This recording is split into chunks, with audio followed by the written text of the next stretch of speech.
Services like Airbnb and Vrbo are changing the climate of vacation rentals. The new approach on renting is increasing the number of temporary neighborhoods and communities across the Triad. The Greensboro City Council passed a new ordinance regulating this growing industry. WFMY News 2's Hannah Jeffries spoke with neighbors who've had a change of heart about these short-term rentals. You've probably noticed at one point or another these signs throughout Greensboro. They read, "Say no to unlimited Airbnbs."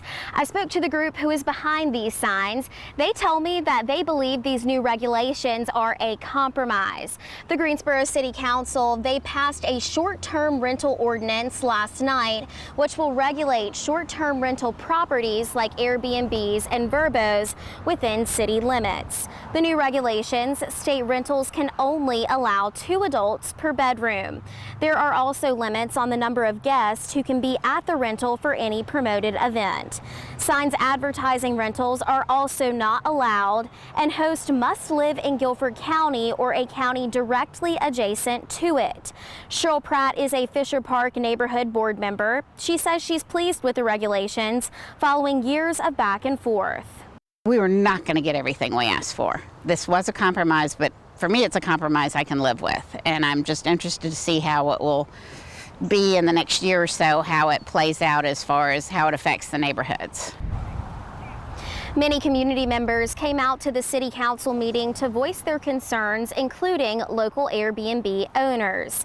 Dottie Erickson is an Airbnb host. She says while she was hoping for more protections, she does worry about too much regulation on how she makes money. I am retired and on a limited income. My short-term rental, and it does happen to be an Airbnb, is what helps keep me off the welfare rolls. And there's a lot of older people like myself that need extra income.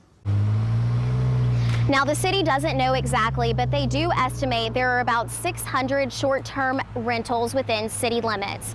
They say they will hire a group that will come in and figure out which ones are short-term rentals to make sure they are following these new guidelines. Of course, all of this doesn't go into effect until January of next year. For now, live in Greensboro, I'm Hannah Jeffries, WFMY News 2.